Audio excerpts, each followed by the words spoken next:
Olá, mais um Saúde é Vida começando ao vivo aqui na programação da TV Câmara Campinas e hoje nós vamos falar sobre as doenças gastrointestinais. Inclusive, você pode participar do Saúde é Vida mandando perguntas para o nosso WhatsApp.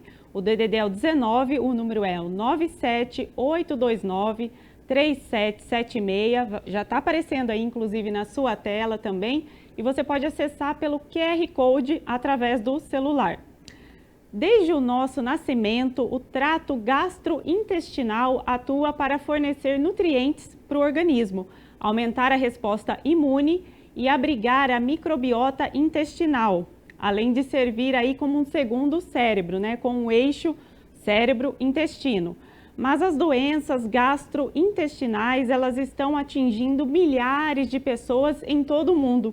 E no Brasil, tem se observado esse aumento também no número de novos casos nos últimos anos. Para falar sobre esse tema, nossa convidada de hoje é a Nilma Rufel. Ela é gastroenterologista do Hospital Moriá. Nilma, muito obrigada pela sua participação ao vivo aqui na programação da TV Câmara Campinas, no nosso programa No Saúde à Vida. Boa tarde, muito obrigado pelo convite, é um prazer estar aqui com vocês. Eu que agradeço, Nilma. Nilma, para a gente começar, né, nosso bate-papo aqui, trazendo muita informação para o pessoal de casa, eu queria que você explicasse um pouquinho o que são essas doenças gastrointestinais.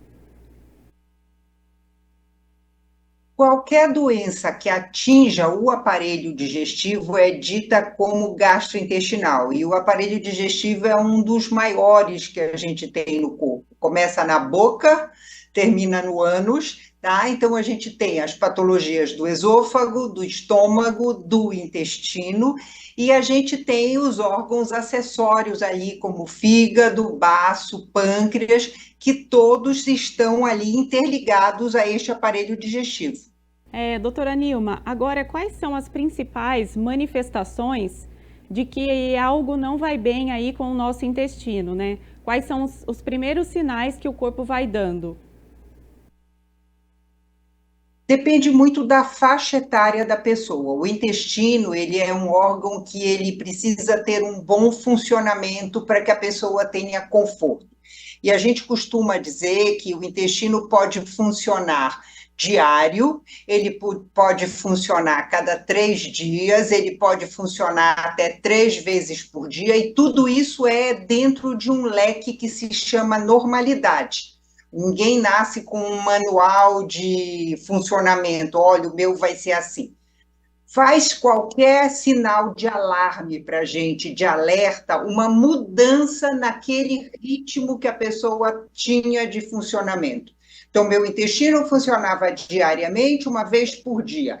Parou de funcionar diariamente, está funcionando cada 2, 3 dias, ou começou a funcionar 3, 4 vezes por dia, tem uma certa urgência para ir ao banheiro. Então, isso é um sinal de que algo diferente está acontecendo. Dependendo da faixa de idade da pessoa, isso pode ser um sinal mais preocupante ou menos preocupante. Pessoas com mais idade têm uma tendência maior a aparecimento das lesões malignas de intestino. Então, uma mudança brusca de funcionamento de intestino num paciente idoso é um sinal mais de alerta do que num paciente jovem. Doutora, a gente tem várias doenças aí, né, que acometem o trato digestivo. Para fazer o diagnóstico dessas doenças, o que seria mais indicado? Tem exames específicos? A pessoa precisa primeiro ir ao médico da especialidade? Como que é esse procedimento? A pessoa sempre precisa ir ao médico. Qualquer mudança que haja, é necessário uma investigação médica. Você tem uma infinidade de exames que podem ser feitos dependendo do que você está desconfiando em termos de doença de intestino. Se eu estou pensando que o meu paciente teve uma mudança de intestino associada com uma intolerância com a lactose ou com uma intolerância com glúten, um exame de sangue pode me fazer um diagnóstico, tá? Se eu estou pensando num quadro após uma intoxicação alimentar que persiste com diarreia, um exame de fezes vai ser o mais indicado. Se eu estou pensando numa doença inflamatória de intestino ou num tumor de intestino, eu vou precisar de um exame de colonoscopia, que é um exame mais minucioso, com preparo maior. Então, depende daquilo que a pessoa apresenta, o paciente sente, e o que eu vou investigar. Qual é a minha suspeita diagnóstica para realizar esse ou aquele exame? Doutora, agora eu gostaria que a senhora explicasse para o pessoal que está em casa nos acompanhando nesse momento, ao vivo, qual que é a principal relação entre nutrição e essas doenças do intestino, né? Eu acho que tem uma relação muito grande entre os alimentos que a gente come e as doenças também que a gente vai desenvolver. A gente não tem, tipo assim, alterações que a gente digam que vão ser protetoras ou agressoras. O que a gente sabe hoje em dia? Uma alimentação saudável, rica em fibras, vegetais, legumes, frutas, mais pobre em gorduras, em frituras, menos carne vermelha, dá preferência para cortes mais magros, são coisas mais saudáveis. Sendo mais saudáveis, vão ser, de uma forma geral, benéficas para o organismo como um todo, não só pensando no intestino, mas também pensando num diabetes, numa doença cardiovascular. Então, são cuidados que a gente hoje em dia preconiza de mudança de estilo de vida, com uma alimentação mais saudável, com mais atividade física, para promover saúde. Doutora Nilma, essas doenças, né, elas trazem, na verdade, muito prejuízo aí para o organismo, né, como a absorção de nutrientes, né, uma deficiência da absorção de nutrientes. E quais seriam as outras, né, consequências, além dessa que eu acabei de citar? Se você tem, por exemplo, uma alteração num paciente muito jovem, você vai ter um retardo de desenvolvimento dessa criança. Por exemplo, pacientes com doença celíaca, que é o quadro da intolerância com o glúten, que não são diagnosticados precocemente, eles podem ter um retardo de desenvolvimento muito grande, eles podem ter um quadro de magreza excessiva, e isso vai ter uma interferência no seu dia a dia. Teriam formas das pessoas, né, prevenirem essas doenças? Quais seriam as orientações, a dica, né, que você, como especialista, passaria para quem está em casa? Você não tem como prevenir um quadro de doença nesse sentido amplo que a gente está falando. Por exemplo, se eu tenho uma doença celíaca, uma intolerância ao glúten, eu tenho uma herança genética para isso.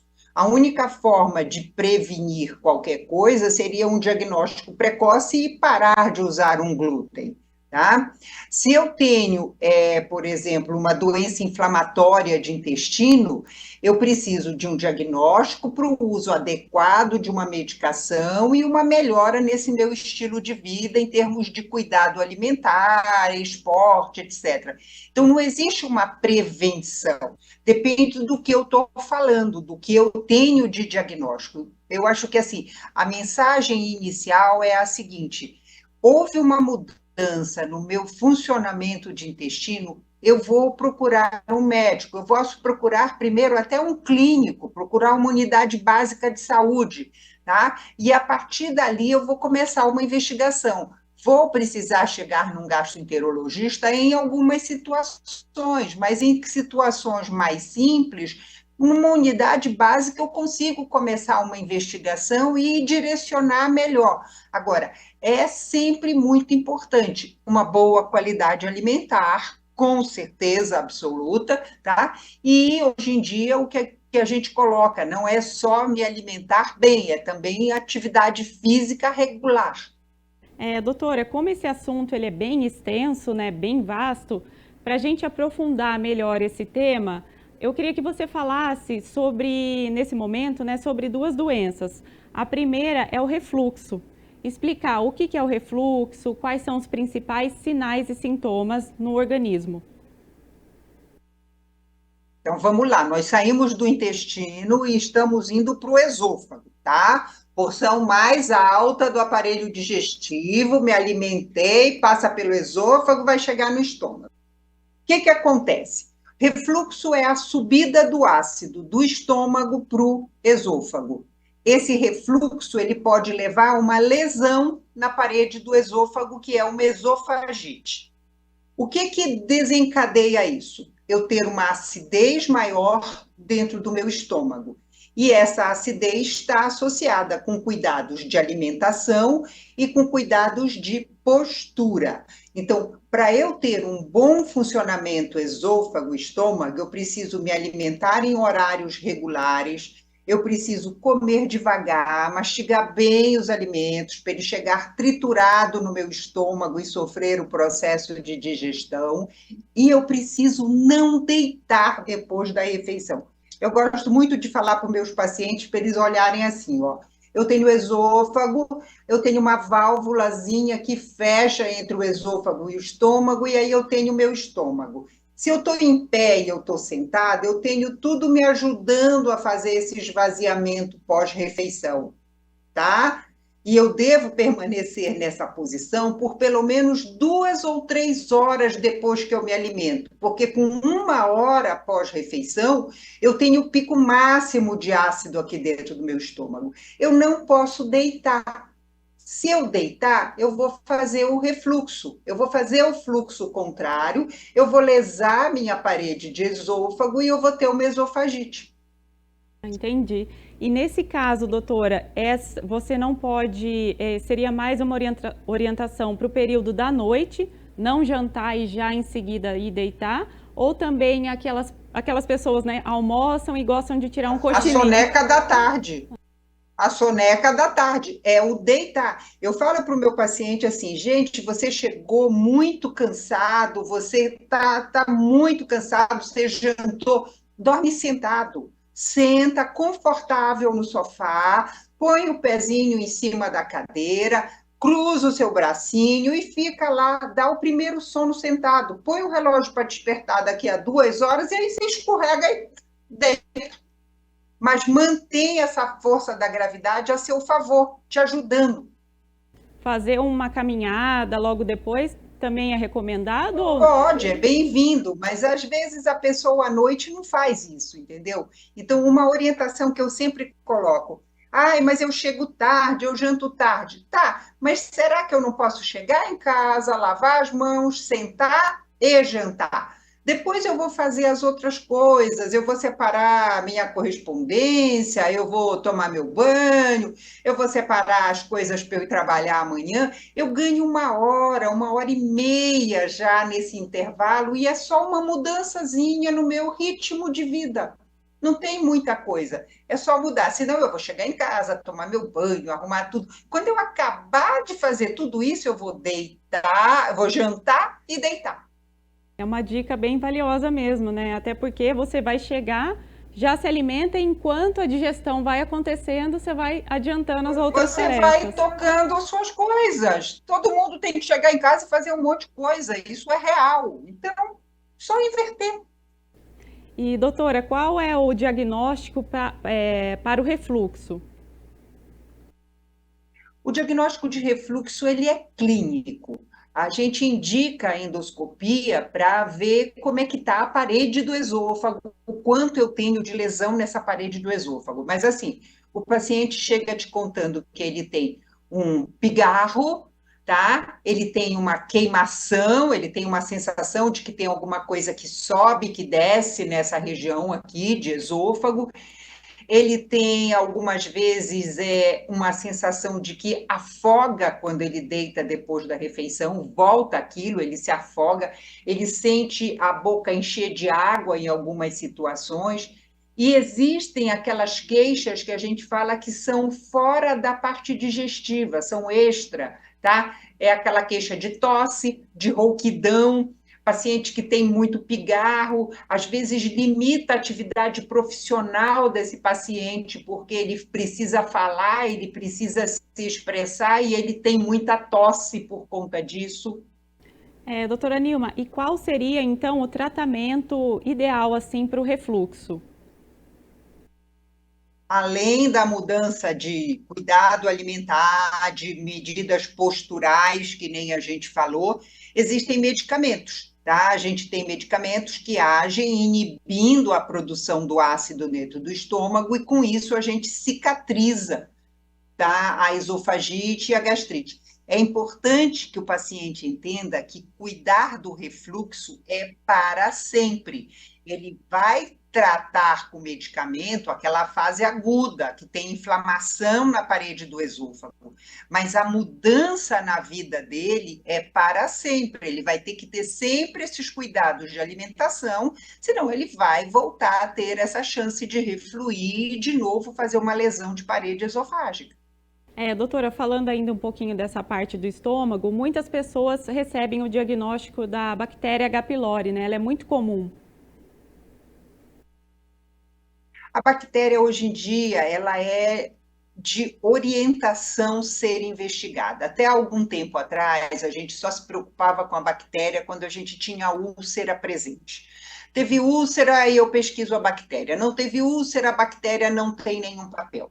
A orientação hoje em dia, dentro da Federação Brasileira de Gastroenterologia, é que tive queixa gástrica que me justifica realizar uma endoscopia, eu vou pesquisar a bactéria, tá? E a bactéria estando presente, ela vai ser tratada, independente de eu ter só gastrite, só refluxo ou também uma úlcera, tá? O esquema de tratamento da bactéria é um esquema padrão, é uma associação de 2 antibióticos. Numa primeira tentativa de tratamento, num primeiro tratamento, esse esquema é feito por 14 dias. E quando a gente tem não eliminação da bactéria e precisa retratar, existe uma associação diferente de antibióticos que eles geralmente são usados por 10 dias. Doutora, uma curiosidade, né? Essa bactéria, ela pode desenvolver outras doenças gastrointestinais? Ela pode, por exemplo, A bactéria, a pessoa não tinha refluxo e, por exemplo, teve a bactéria e depois começou a ter o refluxo. Existe essa relação ou não? não, você pode ter, durante o uso do antibiótico, uma piora na acidez do estômago, tá? Durante aqueles 14 dias que eu estou usando antibiótico, eu posso ter uma produção alterada de ácido e até ter, durante esse tratamento, uma queixa um pouco maior de refluxo. Mas ninguém descobre a bactéria sem fazer uma endoscopia. E para eu fazer uma endoscopia, eu tinha uma queixa prévia, tá? Podia ser insignificante, podia ser mais intensa, mas eu tinha uma queixa prévia. Então, tipo assim, não foi a bactéria que me levou a ter um refluxo. Eu descobri a bactéria porque eu fui investigar uma queixa gástrica, fosse ela esofágica ou gástrica mesmo, e descobri a bactéria e tive que usar um antibiótico. Vou precisar complementar meu tratamento de gastrite ou de esofagite depois do tratamento da bactéria. Mas não foi a bactéria que me fez ter a queixa daquela situação. Ela pode até ter intensificado durante o tratamento, não ela, o tratamento de antibiótico usado para ela. Correto. Doutora, agora uma outra doença também, né, que as pessoas sempre aí revelam, né, o diagnóstico, é a síndrome do intestino irritável. Eu queria que você explicasse também, né, para quem está em casa nos acompanhando nesse momento, o que é essa síndrome? Quais são as características dela?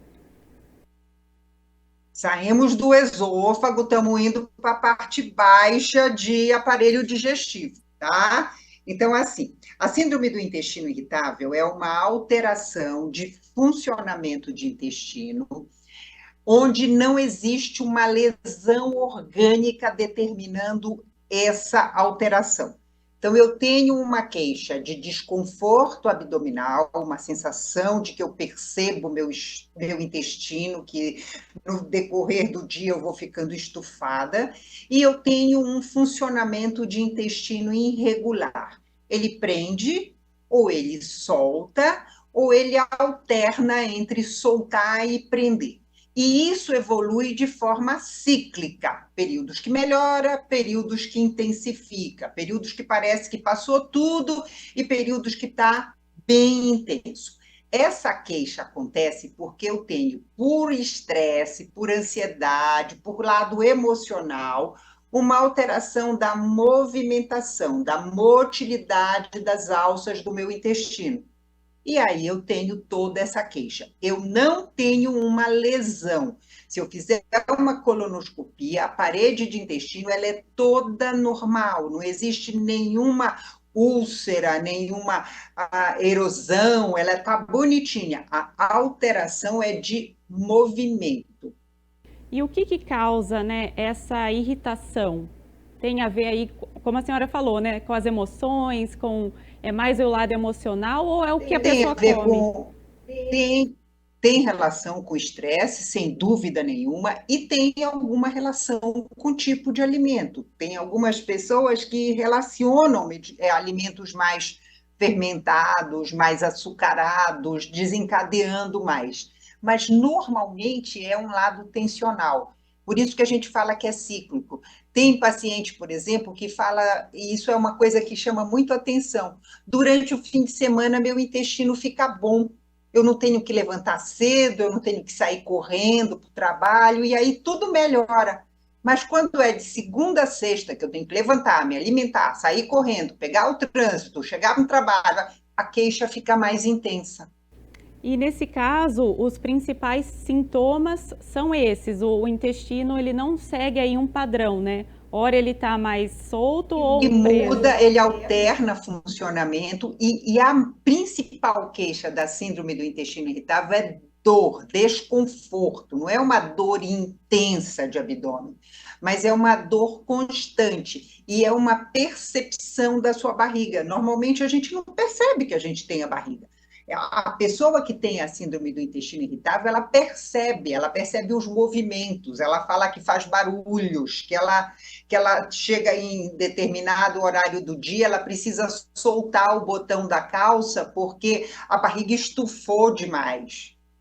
É, E quando você tem essa síndrome com diarreia, que é uma situação frequente, é uma situação limitante. A pessoa perde dia de trabalho, ela perde reunião, ela está muito estressada porque ela tem uma reunião, ela não consegue sair de casa para ir para a reunião.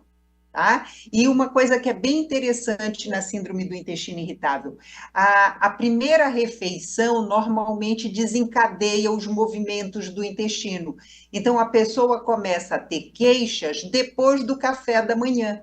Então, na maioria das vezes, o paciente percebe isso e ele começa a pular essa primeira refeição para poder ter ritmo de vida normal. Então, ele não se alimenta pela manhã para poder ter uma qualidade de ir ao trabalho sem acontecer essas diarreias. e pular essa refeição é recomendado, doutora? É saudável? Não, não é recomendado. O recomendado é a gente tratar. Existe medicamento que age controlando as ondas de peristalse dessa parede de intestino, normalizando esse movimento, e a pessoa vai comer, como todo mundo, pela manhã, o que é saudável. E nesse caso dessa síndrome, né, ela também é um diagnóstico clínico ou é algum outro exame que a pessoa tem que se submeter? O diagnóstico normalmente é clínico, tá? É aquilo que a pessoa conta, que repete ciclicamente e tal. Mas dependendo de cada caso, a gente precisa fazer colonoscopia, tá? Paciente muito jovem pode ter, independente dessa suspeita da síndrome do intestino irritável, uma doença inflamatória de intestino. Na doença inflamatória, eu tenho um quadro parecido com esse, só que eu não tenho esses períodos de melhora, é sempre um ritmo irregular, é sempre essa queixa constante, e eu posso ter o aparecimento de sangue, de catarro, que a gente chama de muco nas fezes. Tá? E eu só vou fazer a diferença entre uma e a outra se eu fizer uma colonoscopia e olhar se existe lesão ou não nessa parede de intestino. Nos pacientes de mais idade, que evoluem com um quadro desses de síndrome de intestino irritável e que tem um quadro de intestino preso, que começa a falhar no funcionamento, a gente fica pensando na possibilidade de um tumor, de uma neoplasia de intestino. Então, a gente precisa de uma colonoscopia para descartar a presença de uma outra situação. Então, muito, muito, muito raramente a gente não chega a realizar uma colonoscopia. E nesse caso também, né, para quem teve aí esse diagnóstico de síndrome do intestino irritável, qual é o tratamento? Medicamento, a gente tem medicamentos, a gente já tem algumas opções de tratamento, algumas mais indicadas para quando tem intestino preso, outras mais indicadas para situações em que a diarreia está presente, mas existe medicação, controla bem essa peristalse, que a gente chama, melhora muito a dor, o paciente pode ter uma vida sem esse desconforto. Normalmente a gente usa medicação por um determinado período, não é um período curto, a gente costuma usar medicamento de 3 a 6 meses e a gente começa a tirar a medicação. Pode ficar muito bem e pode voltar a ter queixas e a gente ter necessidade de voltar a usar a medicação. O que a gente tem de muito positivo é que, uma vez que eu respondo a um primeiro tratamento, eu respondo muito bem à reintrodução da medicação novamente. Então, eu consigo voltar a ter uma vida confortável, só vou precisar tomar remédio. E é uma doença que tem que ser tratada também ao longo dos anos, ou ela é crônica, no caso? Sim, sim, mas o paciente que controla, o paciente que aprende a identificar essas coisas, tipo assim, a gente sempre pede que faça uma mudança no estilo de vida, que faça uma alimentação saudável, que comece uma atividade física para tentar diminuir estresse, diminuir ansiedade. E eu falo sempre para os meus pacientes: olha, você tem que entrar numa atividade física que seja prazerosa. Não vai se enfiar num ambiente de academia se você odeia ambiente de academia, você vai ficar mais estressado. Tá? Então, você gosta de um trabalho na água, vai nadar, vai fazer uma hidro. Não, eu gosto de parque, de ar aberto, vai pedalar, mas faça uma atividade física, aprenda a controlar sua ansiedade, seu estresse. Você não vai deixar de ser estressado, você não vai deixar de ser ansioso, mas você consegue lidar melhor com essas coisas. Opa, olha, estou muito estressado, vou levantar, vou até a outra sala, vou tomar um copo d'água, vou respirar fundo, não vou deixar isso me agredir tanto.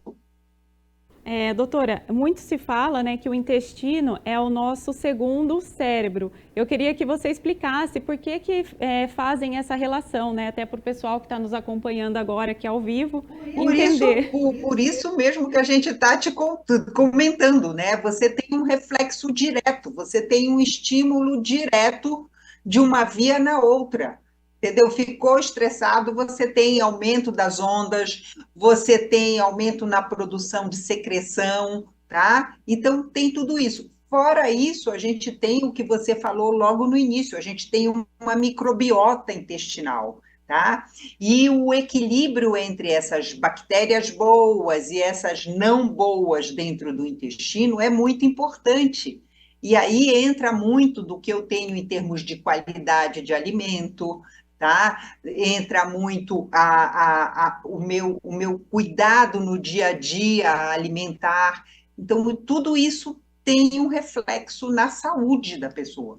Isso, então, também a importância, né, de cuidar mesmo, né, da saúde do intestino, né, dar mais atenção para essa área aí do corpo que às vezes parece ser um pouco negligenciada, né, doutora? Eu acho que, tipo assim, eu costumo dizer que cada pessoa tem o seu órgão de choque, tá? O intestino muito frequente é o órgão de choque das pessoas, da diarreia, da intestino preso.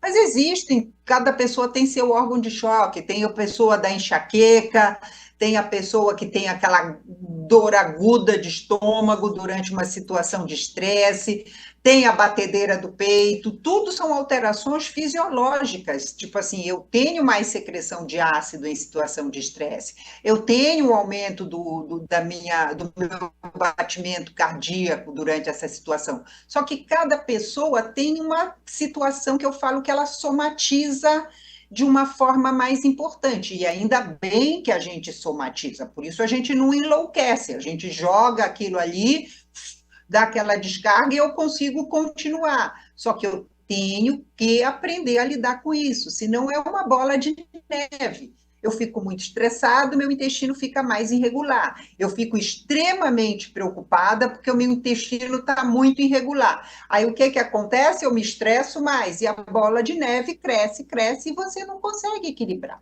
Realmente só vai aumentando aí os problemas, né? Exato. E no próximo bloco você vai saber mais sobre outras doenças gastrointestinais, como a doença de Crohn e a diverticulite. Nós vamos para um rápido intervalo e já voltamos.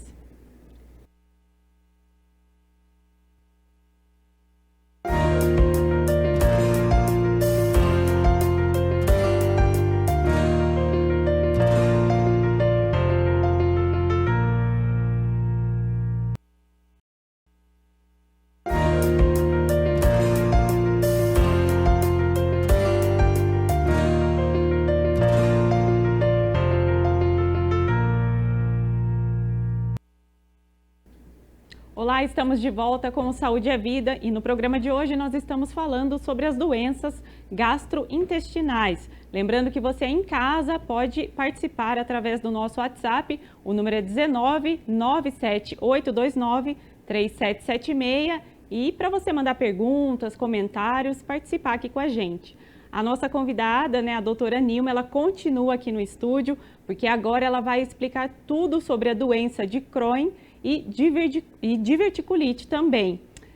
Doutora, nós voltamos, né, agora no nosso segundo bloco.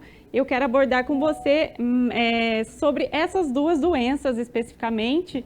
E para começar, então, recentemente o jornalista, né, Evaristo Costa, ele divulgou o diagnóstico, né, para a doença aí de Crohn. E eu queria que a senhora explicasse o que essa doença é um nome novo, né? Um nome diferente. Falar para o pessoal que está em casa o que é essa doença, quais são os principais sintomas. Olha, é doença de Crohn, tá? A doença de Crohn, ela é uma doença inflamatória de intestino, ela não é nova, é uma doença que a gente tem de longa data e ela compromete a parede do intestino. Existe uma resposta imunológica exagerada, exacerbada do organismo, como se eu tivesse um agente agressor a essa parede, e o organismo se autodefende. Então, ninguém tem um agente causal, mas a gente tem essa resposta exagerada. E, em função disso, eu desenvolvo lesões na minha parede de intestino por conta desse meu sistema imunológico. Então, eu tenho ulcerações que comprometem a parede do intestino, e essas ulcerações, elas podem sangrar, elas podem perfurar, liberando até, às vezes, fezes na cavidade, e essa doença, ela é uma doença que precisa realmente do especialista, porque o tratamento para a doença de Crohn geralmente é feito com medicamento que a gente chama de biológico. Então, são aplicações que são realizadas cada 4, cada 8 semanas, depende do diagnóstico e da droga que está sendo usada, e que controla. Doença de Crohn não cura. Doença de Crohn controla. E ela requer internação ou é só no caso dele especificamente, né, que ele precisou ser Não, internado? na maioria das vezes não. A internação ela vem já em decorrência de alguma complicação. É frequente existir complicação na doença de Crohn. Quanto mais tarde é feito um diagnóstico, demora para se fazer o diagnóstico, a gente tem mais chance de aparecer as complicações da doença de Crohn. Então, nessas situações, algumas vezes precisa internação, mas na maioria das vezes não. O diagnóstico é feito a nível ambulatorial, a nível de consultório, pela história clínica do paciente, com o exame físico do paciente, você consegue localizar mais ou menos o desconforto, em que região do intestino está acontecendo. A gente tem atualmente uma dosagem feita nas fezes, chamada de calprotectina, que é um exame nas fezes, que está bem elevado na presença da doença inflamatória, não só na doença de Crohn, mas também na retocolite, que é uma outra doença, e a gente tem o diagnóstico feito pela colonoscopia com biópsia, tá? Sempre é feito biópsia. Eu não sei se as pessoas têm ideia, eu não sei também se dá até para a gente mostrar, tá? Mas, ó, esse aqui é um desenhinho do aparelho digestivo. E esse intestino aqui, que é o intestino delgado, é ele que tem o comprometimento da doença de Crohn. Normalmente, nessa região, que a gente chama de transição ileocecal, é onde com mais frequência existe o comprometimento da doença de Crohn. Então, a colonoscopia, ela vem, ela traz todo esse trajeto de intestino e ela chega nessa região aqui. E é aqui onde a gente detecta com mais frequência as ulcerações que fazem parte da doença de Crohn.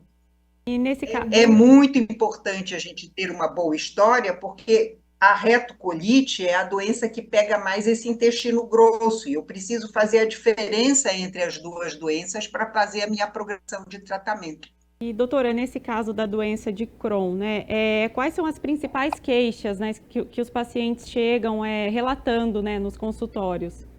É muita dor. Doença de Crohn dá muita dor abdominal, muita dor. A pessoa tem um funcionamento de intestino muito difícil, muito irregular. E quando se tem complicações já, e a gente pode ter situações de aparecimento de fístula, tá? Fístula, você faz um trajeto de intestino para a pele, para a região de abdômen, uma fístula que a gente chama de enterocutânea, ou da pele para a região perianal, e aí faz fístulas na região próximo ao ânus, mas a principal queixa mesmo é a dor abdominal. O paciente tem muita dor abdominal. E nesse caso, o tratamento, qual que é o mais indicado? O tratamento para a doença de Crohn é feito com medicamento que a gente chama de imunobiológico, vai regularizar essa resposta imunológica do organismo. Já temos esse tipo de medicamento via oral, mas o mais usado ainda é a medicação aplicada ou endovenosa ou subcutânea. E essa resposta imune, né, que o organismo dá e desenvolve, no caso, essa doença, isso teria alguma explicação? É uma causa genética? Tem algum estudo? Não, nós não temos nada relacionado com genética. O que a gente tem é que é uma alteração imune, é própria do organismo, tá? Ninguém sabe dizer por que acontece. E o que às vezes a gente tem é que quando a gente tem um tipo de doença autoimune, a gente tem outras também. Então, por exemplo, na doença de Crohn, é muito frequente a gente ter as alterações articulares presentes. Então, algumas vezes as queixas articulares, elas aparecem anos antes de aparecer a queixa intestinal. Então, normalmente, nessas situações, a gente nunca tem um comprometimento de um único aparelho. Muitas vezes a gente tem alterações dermatológicas também presentes. E essa doença, né? Ela vai acometer mais adultos, idosos, ou pode aparecer também em crianças? Mais adultos jovens, mas você pode detectar em qualquer faixa de idade, mas geralmente mais adultos jovens. Doutora, vamos falar um pouquinho agora sobre uma outra doença também, né, que atinge aí bastante parte da população, né, que é a diverticulite. Explicar um pouquinho sobre o que é e como ela afeta o intestino, né, qual parte que ela se desenvolve. Deixa eu mostrar meu gráfico aqui de novo, tá? Então, o divertículo, ele acontece aqui. No intestino grosso, ele é mais frequente nessa região aqui, que a gente chama de sigmoide, tá? Que é bem no cólon que a gente chama esquerdo. O divertículo, ele é uma dilatação da parede do intestino. Por perda do tônus, a gente tem uma dilatação, forma como se fosse uma bolinha acessória, que nem quando você enche uma bexiga de festa de criança e tem uma área diferente que forma uma bolinha acessória. Aquela bolinha é um divertículo. A partir dos 50 anos, todos nós temos chance de ter divertículo. Todos. É próprio do envelhecer. Quem envelhecer terá, tá? Só que uma coisa é eu ter divertículo, outra coisa é esse meu divertículo inflamar. O que significa inflamar? Entra fezes naquela dilataçãozinha e ela não consegue sair de volta para a luz do intestino. Então, ela inflama aquela parede e ela rompe, ela libera fezes dentro da barriga da pessoa. Isso é uma diverticulite, é uma inflamação do divertículo. Complicação frequente em quem tem divertículos. Aí, eu posso fazer alguma coisa para não deixar acontecer uma diverticulite, já que eu tenho divertículos? Eu devo ter uma alimentação muito boa, que estimule muito o meu funcionamento de intestino, para eu ter menos chance de ter que ficar fazendo esforço para evacuar e ter resíduo de fezes que vai entrar ali e inflamar. Mas existe algo assim que, ai, olha, tem que ser feito isso, tem que ser feito aquilo. Não, não tem. Doutora, chegou uma dúvida aqui para gente no estúdio. A situação é a seguinte, né? A pessoa está perguntando, no caso, ela está trabalhando e aí deu vontade de ir ao banheiro, mas ela segura porque ela só se sente à vontade em fazer em casa e usar o banheiro de casa. Isso, eu queria que você falasse um pouquinho sobre isso. Isso acho que não é é pouco saudável, né, fazer isso. Isso não é bom, isso não é bom. Existe uma coisa chamada reflexo gastrocólico. Então, vem as ondas peristálticas, dá vontade, você tem que ir, na medida do possível, atender aquela vontade, tá? Se eu perco esse reflexo, eu posso não ter o meu funcionamento de intestino acontecendo naquele dia, porque eu perdi. Tá? E se isso acontece dia após dia, a minha chance de fazer um quadro de intestino preso, constante, frequente, é muito maior, porque eu seguro. Então, o que a gente procura orientar é que, assim, que a pessoa tente ter um horário de funcionamento que ela vai estimulando, tipo assim, olha, logo de manhã eu tomo meu café da manhã, me dá uma vontadezinha, então vamos levantar mais cedo, vamos tomar um café com calma para poder atender esse reflexo antes de sair para trabalhar, já que você não consegue fazer isso no horário de trabalho. Ou então vamos tentar criar o hábito de, olha, meu intestino, vou tentar ver se ele funciona mais à noite, então vou estimular mais a minha alimentação do meio do dia para o fim da tarde, vou tomar bastante líquido, para ver se quando eu chego em casa eu consigo ter aquela vontade e atender. O não atender à vontade sempre é prejudicial. Eu concordo que tem vezes que não é possível, tá? Não é possível. Todos nós somos humanos, todos nós sabemos. Às vezes você está no meio de uma reunião, você não pode mesmo. Mas ao primeiro instante que você possa, tente atender a esse estímulo. Doutora, uma outra dúvida que chegou aqui para gente, a pessoa quer saber se o normal é ir ao banheiro todos os dias. Não necessariamente, aquilo que eu falei logo no início, cada pessoa tem o seu normal. O mais frequente é que se vá todos os dias, mas tem pessoas em que o intestino funciona dia sim, dia não, sempre foi assim e ela está muito confortável. Tem pessoas que funciona 3 vezes por dia, sempre foi assim e ela está muito confortável, tá? Então, isso é muito de cada pessoa.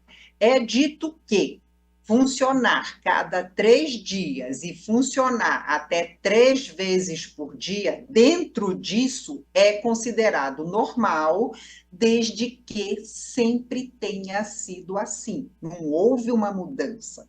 Não pode ter um excesso aí, nem para mais e nem para menos, né? Tem que ter bem um equilíbrio, ser um reloginho mesmo, né, doutora? Isso, o ideal é que, tipo assim, você tenha um horário de funcionamento de intestino do mesmo jeito que você tem seu horário de alimentação. É uma coisa fisiológica. Você não levanta pela manhã, você precisa fazer xixi, você precisa esvaziar a sua bexiga, é fisiológico. Todo mundo acha natural ir fazer xixi. Gente, ir evacuar, fazer cocô, é a mesma coisa, é fisiológico, não tem que ter vergonha. Até levando, né, esse pensamento de normalizar, a gente cuida até melhor da saúde, né, do intestino, de não ficar Com segurando certeza, você mesmo, fica de né? bom humor. Você fica de bom humor, fala a verdade. É uma sensação de. Eu falo que assim, se alimentar não é uma sensação prazerosa, você sente, eu estava com fome, ficou prazeroso. Gente, eu estou com vontade de ir ao banheiro, eu consegui evacuar, é prazeroso. Você fica confortável, sabe? Você vai ficar mais apto a fazer as coisas. Com certeza. Doutora, voltando um pouquinho, né, sobre a diverticulite que a gente estava falando aqui, quais são os principais sinais, né, de que a pessoa está aí, né, com a diverticulite, né, no caso A inflamada? diverticulite. Isso. É dor, dor importante. Algumas vezes o paciente faz quadro de febre, tá? E existem alterações laboratoriais que a gente consegue detectar através de exame de sangue, mostrando um quadro de infecção. E existe exame de imagem, tipo tomografia, que a gente faz de abdômen e a gente consegue ver o processo de inflamação. E o tratamento? O tratamento sempre é com antibiótico. Sempre. O esquema é sempre com antibiótico. Uma vez que eu tive uma diverticulite, é antibiótico. Isso pode ser feito ambulatorialmente. Eu posso estar numa situação que não é grave, eu posso tomar isso via oral, em casa, mas algumas vezes é necessário fazer isso injetável em hospital. Agora, doutora Nilma, uma doença, né, uma outra doença que a gente vai abordar aqui, que tem se tornado aí cada vez mais comum, né? Eu escuto mais pessoas falando que está aí com a doença celíaca, que é da intolerância ao glúten, né? Queria que você também abordasse um pouquinho sobre esse tema para o pessoal que está nos acompanhando. A doença celíaca, ela é uma alteração onde a presença do glúten lesa a minha parede de intestino delgado. De novo, aquele intestino onde a gente tem o quadro da doença de Crohn, só que é na porção alta do intestino delgado, é bem na porção alta. Então, o que acontece? Por ter a presença do glúten, eu faço um processo de inflamação dessa parede, é uma resposta imune também, eu faço esse processo de inflamação, e isso vai fazendo com que eu tenha uma destruição das características normais dessa parede. Eu faço uma atrofia das vilosidades dessa parede intestinal e eu tenho alteração da absorção de nutrientes e vitaminas, tá? Em função disso, eu começo a ter alterações no metabolismo. Doutora, e sobre os principais sintomas das pessoas que estão com essa doença, né, que tiveram um diagnóstico? Existe dor, desconforto, distensão associado com a ingesta desses alimentos, e normalmente são pessoas que têm o intestino preso, tá? O intestino fica mais preso na doença celíaca. Então o principal sintoma é o intestino preso mesmo. É a presença das queixas de dor associada com a ingesta desse tipo de alimento. Toda vez que eu como pizza, eu passo mal, eu estufo, eu tenho dor. Toda vez que eu como pãozinho pela manhã, eu tenho esse desconforto. A pessoa consegue caracterizar bem com os tipos de alimento que desencadeia a dor. No caso aí, o tratamento é cortar essa alimentação e tem medicação? Tirar o glúten, não existe remédio até agora para isso, a única forma de tratar é tirar o glúten da alimentação. E o diagnóstico para essa doença também é clínico, como que isso acontece?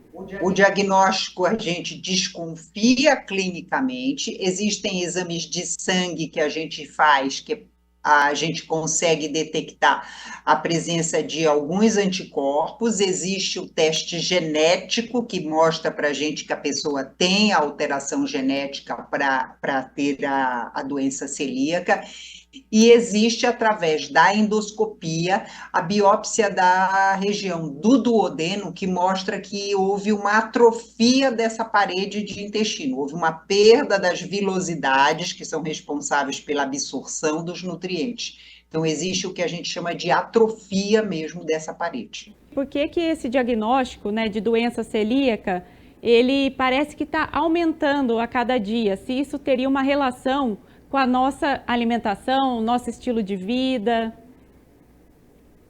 Não, eu acho que a gente está fazendo mais o diagnóstico. Antigamente não se fazia tanto o diagnóstico, não se pensava tanto na doença celíaca, e hoje em dia está muito na moda fazer dieta, né? E uma coisa que se preconiza sempre é dieta sem glúten. E aí a gente pega alguém que já passou e começou a fazer uma dieta dessa e a gente vai investigar se ela realmente tem uma intolerância ou não.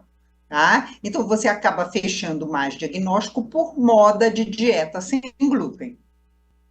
Doutora, para a gente encerrar aqui, né, nosso bate-papo, que foi bastante informativo, eu queria que você falasse, então, uma mensagem, né, para o pessoal que está em casa sobre a importância mesmo de cuidar, né, do intestino, dar atenção para essas doenças, né? São muitas outras que existem, mas a gente trouxe aqui algumas delas, né, talvez aí as principais, as que estão mais na mídia, e falar para o pessoal de casa, né, quais as principais orientações para ter uma boa saúde, né, intestinal. Eu acho que a gente tem que pensar sempre que o aparelho digestivo, ele é um tubo, começa na boca, termina no ânus, e ele precisa de cuidado em todo o seu trajeto, tá? Então, preste muita atenção em comer bem, alimentos saudáveis, coma devagar, mastiga bem seus alimentos para que eles cheguem triturados no estômago, que o estômago possa fazer esse bom esvaziamento.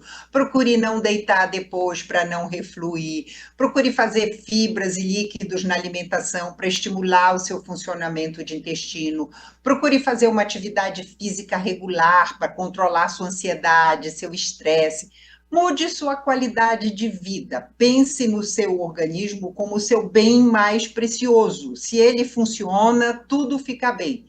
E toda vez, mas toda vez que houver qualquer alteração, qualquer mudança daquilo que era o seu habitual, procure um médico.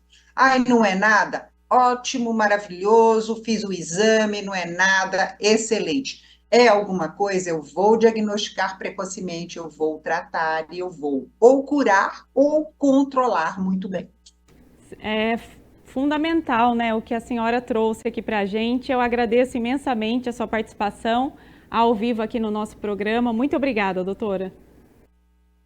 Obrigada a você pela oportunidade. É sempre bom a gente divulgar para as pessoas que é importante se cuidar. Com certeza. Estamos encerrando então mais um Saúde é Vida. Obrigada aí o pessoal de casa pela companhia, pela audiência. Você pode conferir todos os programas no YouTube da TV Câmara Campinas e também não se esqueça de nos acompanhar nas redes sociais. Uma ótima tarde para você e até o próximo Saúde é Vida.